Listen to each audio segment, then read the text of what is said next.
26 November 1949 रोजी भारतीय संविधान जे आहेत हे स्वीकार केला होता.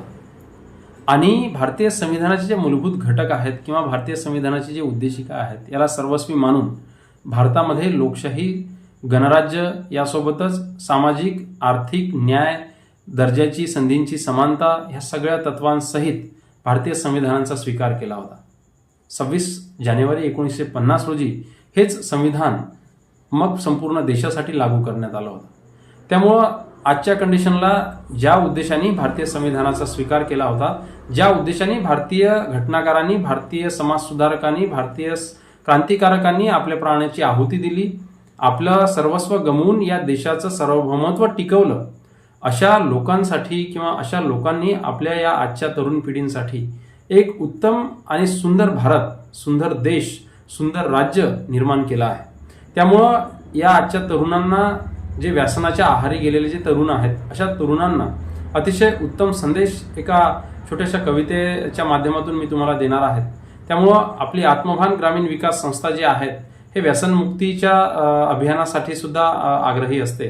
त्यामुळं तरुणांना मार्गदर्शन असो किंवा व्यवसाय प्रशिक्षण असो, यासोबतच इतर तरुणांना जे महत्त्वाच्या घडामोडी मुख्य प्रवाहामध्ये आणण्यासाठी आदिवासी बहुल भागामध्ये बहुजन समाज असो किंवा मग अनुसूचित जाती असो, अनुसूचित जमाती असो, भटक्या जाती असो किंवा मग इतर कोणत्याही जे अजूनही मुख्य प्रवाहात न आलेले जे समुदाय आहेत, अशा समुदायांना मुख्य प्रवाहामध्ये आणण्यासाठी आत्मभान ग्रामीण विकास संस्था ही तळमळीने प्रयत्न करते.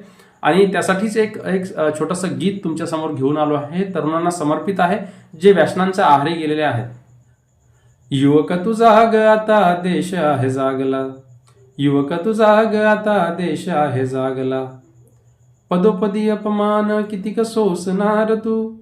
जिथे जाशी तिथे गड्या तूच फसणार तू. सारे हसणार, सारे हसणार आणि एक तूच रडवेना. युवक तू जाग, आता देश आहे जागला. युवक तू जाग, आता देश आहे जागला. व्यसनाने पडणार कितीकदा आजारी तू. नको तिथे घेणार कितीकदा लाचारी तू. व्यसनाने पडणार कितीकदा आजारी तू. नको तिथे घेणार कितीकदा लाचारी तू. सारे जगणार, सारे जगणार आणि एक तूच मरवेना. युवक तू जाग, आता देश आहे जागला. युवक तू जाग, आता देश आहे जागला.